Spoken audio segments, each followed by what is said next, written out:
Hello friends. Shashi Agarwal channel के अंदर मैं doctor Shashi Agarwal welcome you all.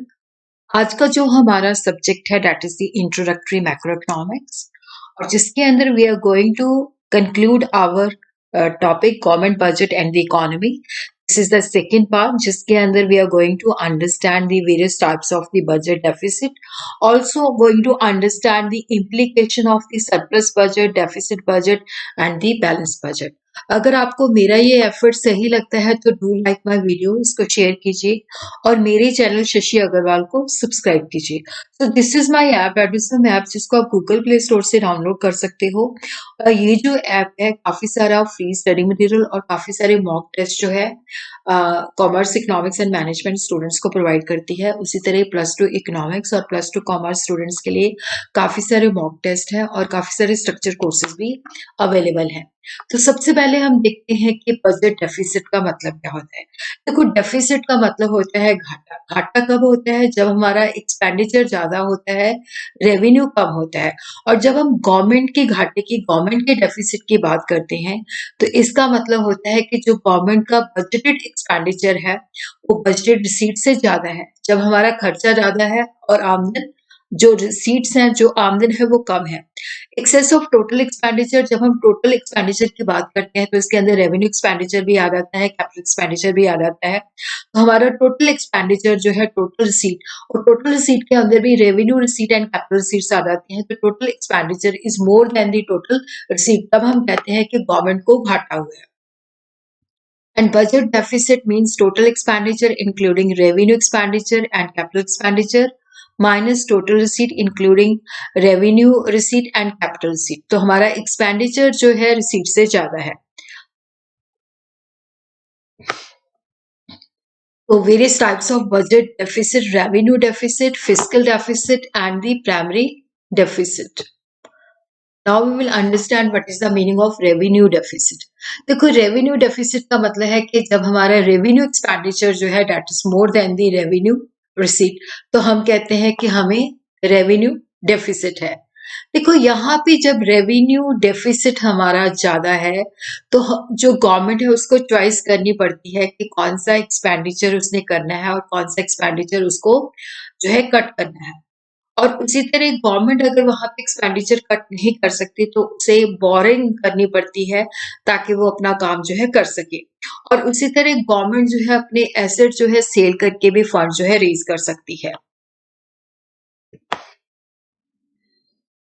और रेवेन्यू डेफिसिट को हम मैनेज कर सकते हैं boring from the general public, rest of the world and the reserve bank of India. जो गवर्नमेंट है वो अपना घाटा किस तरह से पूरा कर सकती है? उधार लेके जनरल पब्लिक से ले सकती है, रेस्ट ऑफ द वर्ल्ड से ले सकती है, रिजर्व बैंक ऑफ इंडिया से ले सकती है। और जो पब्लिक एंटरप्राइजेस है उसका शेयर जो है प्राइवेट कर सकती है, सेल करके वहां से जो फंड्स रेज हो सकते हैं उसको पूरा कर सकती है, या अपना एक्सपेंडिचर जो है कट कर सकती है जिससे वो अपने घाटे को पूरा कर सकती है। Now we will understand what is fiscal deficit. देखो, यहाँ पे हमारा जो फिस्कल डेफिसिट है that is related to the total borrowing by the government, जिसको हम ग्रॉस फिस्कल डेफिसिट भी कह देते हैं। तो total expenditure, revenue expenditure plus capital expenditure minus total receipt, revenue plus capital expenditure, इसके अंदर हम बोरिंग इंक्लूड नहीं करते क्योंकि फिस्कल डेफिसिट का मतलब होता है कि जब हमारा टोटल एक्सपेंडिचर जो है टोटल रिसीट से ज्यादा है तो हमें वो घाटा जो है बोरिंग लेके करना पड़ेगा। तो ग्रॉस फिस्कल डेफिसिट जो है कि कितनी हम रिजर्व बैंक ऑफ इंडिया से बोरिंग करते हैं, कितनी हम बाहर से बोरिंग करते हैं और कितनी नेट बोरिंग एट होम करते हैं। और अगर फिस्कल डेफिसिट ज्यादा है तो इसका मतलब है कि इस घाटे को पूरा करने के लिए सरकार को ज्यादा से ज्यादा बोरिंग करनी पड़ती है। और इसका जो इम्प्लीकेशन है, जो कॉन्सिक्वेंसेस है, देखो, जब रिजर्व बैंक ऑफ इंडिया से बोरिंग गवर्नमेंट करती है, उधार लेती है, तो इकोनॉमी के अंदर मनी की सप्लाई बढ़ जाती है। और जिसका मतलब होता है कि मनी की सप्लाई बढ़ जाती है तो डिमांड ज्यादा बढ़ जाती है, और जिससे क्या होता है कि उतनी प्रोडक्शन नहीं होती और प्राइस लेवल राइज हो जाता है और इन्फ्लेशन का चक्रव्यूह शुरू हो जाता है। Borrowing from the RBI will increase the money supply and that will lead to more demand and there will be increase in price, और वहां पे inflationary चक्रव्यूह जो है शुरू हो जाता है। और उसी तरह नेशनल डेट, देखो जब गवर्नमेंट जो है उधार लेती है तो इससे जीडीपी की ग्रोथ भी जो है रुकावट आती है, क्योंकि यहाँ पे जो नेशनल इनकम जनरेट होती है उसका काफ़ी हिस्सा जो है पास्ट डेट को पे करने में चला जाता है, तो जीडीपी की ग्रोथ जो होती है नहीं होती। और उसी तरह क्या होता है कि एक दुष्चक्र कि जहाँ पे हाई फिस्कल डेफिसिट कॉज भी है और उसका कॉन्सिक्वेंसेस भी है। अब हाई फिस्कल डेफिसिट है तो ऑब्वियसली अगर बोरिंग ज़्यादा है तो जीडीपी की ग्रोथ लो होगी, और जीडीपी की ग्रोथ लो होगी तो हमें अगेन बोरिंग करनी पड़ेगी, तो हाई फिस्कल डेफिसिट, तो उसका vicious circle of high fiscal deficit के चक्रों में फंस जाती है। क्राउडिंग आउट, देखो हाई फिस्कल डेफिसिट के अंदर जो है क्राउडिंग आउट इफेक्ट आता है। यहाँ पे गवर्नमेंट जब हाई बोरोइंग करती है तो उससे क्या होता है कि जो प्राइवेट इन्वेस्टर्स हैं उनके लिए फंड्स बचते नहीं, क्योंकि सारा तो गवर्नमेंट ही बोरोइंग कर ले जाती है, तो उनके लिए फंड्स की अवेलेबिलिटी बहुत कम हो जाती है, और जिसकी वजह से क्या होता है कि इकोनॉमी के अंदर जो इन्वेस्टमेंट है वो रिड्यूस हो जाती है, और उसी तरह गवर्नमेंट की क्रेडिबिलिटी भी खत्म हो जाती है, क्योंकि गवर्नमेंट जब ज़्यादा डेट लेती है तो डोमेस्टिक और इंटरनेशनल मनी मार्केट के अंदर गवर्नमेंट के ऊपर फेथ कम हो जाता है कि गवर्नमेंट जो है वो ज़्यादा बोरिंग कर रही है, और ग्लोबल इन्वेस्टर भी जो होते हैं कि गवर्नमेंट की बोरिंग ज़्यादा है तो यहाँ पे ग्रोथ के चांसेस नहीं है, तो वो डोमेस्टिक इकोनॉमी से अपनी इन्वेस्टमेंट को विड्रॉ करना शुरू कर देते हैं। इसी तरह यहाँ पे अगर बहुत ज़्यादा बोरिंग है, बहुत ज़्यादा जो एक्सपेंडिचर है रेवेन्यू से ज़्यादा है, ज़्यादा बोरिंग करनी पड़ती है, तो फाइनेंशियल इनडिसिप्लिन भी आ जाता है। और ये ऐसी सिचुएशन आ जाती है कि जहाँ पे जीडीपी की ग्रोथ लो है और बेरोज़गारी ज़्यादा है। और इकोनॉमी के अंदर स्टैग्नेशन आ जाती है कि जहाँ पे कोई मूवमेंट नहीं होती, और यहाँ पे रिवाइवल जो है बहुत ही डिफिकल्ट हो जाता है, और अगर इकोनॉमी को रिवाइव करना है तो फॉरेन डायरेक्ट इन्वेस्टमेंट जो है they are very much needed. Primary deficit, देखो प्राइमरी डेफिसिट जो है जिसके अंदर जो है कि जो बोरिंग है उसके अंदर जो गवर्नमेंट बोरिंग करती है इंटरेस्ट को चुकाने के लिए वो इंक्लूडेड नहीं होती। फिस्कल डेफिसिट से जब हम इंटरेस्ट पेमेंट को माइनस कर देते हैं तो वो बच जाता है primary deficit.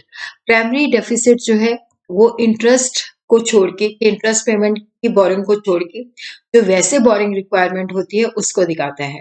Primary deficit indicate government borrowing on account of current year expenditure and current year receipt of the government, कि जो current year का expenditure है वो current receipt से ज़्यादा है, जिसकी वजह से गवर्नमेंट बोरिंग करती है। इसके अंदर इंटरेस्ट पेमेंट के लिए जो बोरिंग होती है वो शामिल नहीं होती।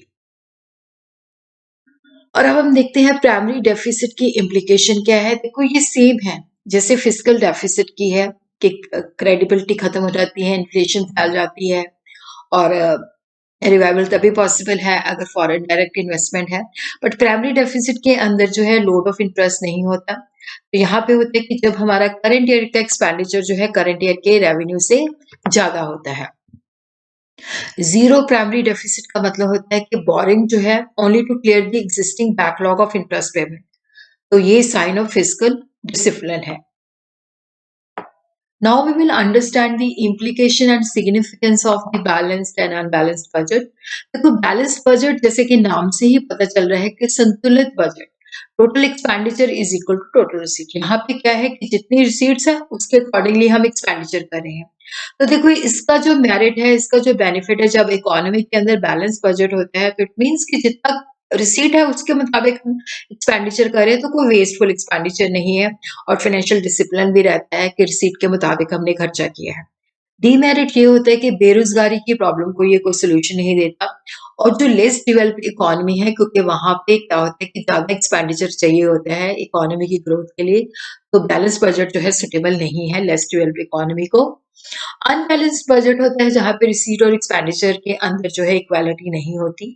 या तो सरप्लस बजट होता है कि जब रिसीट एक्सपेंडिचर से ज्यादा होती है। डेफिसिट बजट उस सिचुएशन में होता है जब एक्सपेंडिचर जो है रिसीट से ज्यादा होता है। सरप्लस बजट जो है कि जिसके अंदर गवर्नमेंट की रिसीट जो होती है गवर्नमेंट की एक्सपेंडिचर से ज्यादा होती है। Estimated government receipt are more than the estimated government expenditure.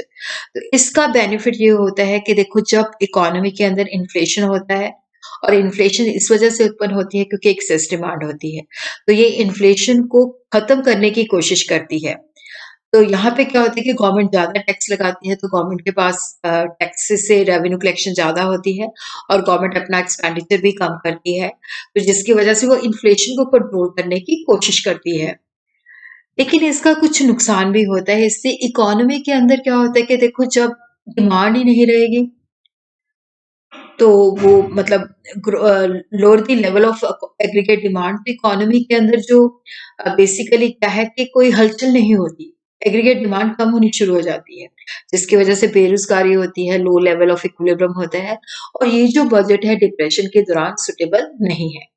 Deficit budget तब होता है जब गवर्नमेंट का एक्सपेंडिचर जो एस्टिमेटेड है that is more than the estimated government receive. तो यहाँ पे केन्स भी रिकमेंड करते हैं कि अगर डिप्रेशन की सिचुएशन है इकोनॉमी के अंदर तो डेफिसिट बजट जो है अडॉप्ट करना चाहिए। डेफिसिट बजट जो है एग्रीगेट डिमांड को बढ़ाने की कोशिश करता है क्योंकि गवर्नमेंट जो है ज़्यादा एक्सपेंडिचर करती है जिससे लोगों को एम्प्लॉयमेंट जनरेट होती है, इकोनॉमी के अंदर डिमांड बढ़ती है। ये तो डायरेक्ट वे हो गया कि जब हाई गवर्नमेंट एक्सपेंडिचर करती है। इनडायरेक्टली क्या करती है कि यहाँ पे ये मतलब लोगों को मोटिवेट करती है कि वो ज़्यादा इन्वेस्टमेंट करें, लोग जो है ज़्यादा कंज़म्पशन एक्सपेंडिचर करें। तो इस माध्यम से क्या होता है कि ये एग्रीगेट डिमांड को डायरेक्टली और इनडायरेक्टली इंक्रीज़ करने की कोशिश करती है। बट डेफिसिट बजट जो है that is not desired during the period of inflation, क्योंकि इन्फ्लेशन के अंदर एग्रीगेट डिमांड ज़्यादा होती है और एग्रीगेट सप्लाई कम होती है। तो यहाँ पे ये जो डेफिसिट बजट है that is not suitable during inflation, क्योंकि एग्रीगेट सप्लाई को हम इंक्रीज़ नहीं कर सकते। तो जितना गैप एग्रीगेट डिमांड और एग्रीगेट सप्लाई के अंदर बढ़ जाएगा, उतना ही इन्फ्लेशन और बढ़ती जाएगी। और कई बार क्या होता है कि वेजेस बढ़ जाती हैं, जिसकी वजह से भी क्या होता है कि चीज़ों की कीमत बढ़ जाती है। तो डेफिसिट बजट जो है that is not required during inflation.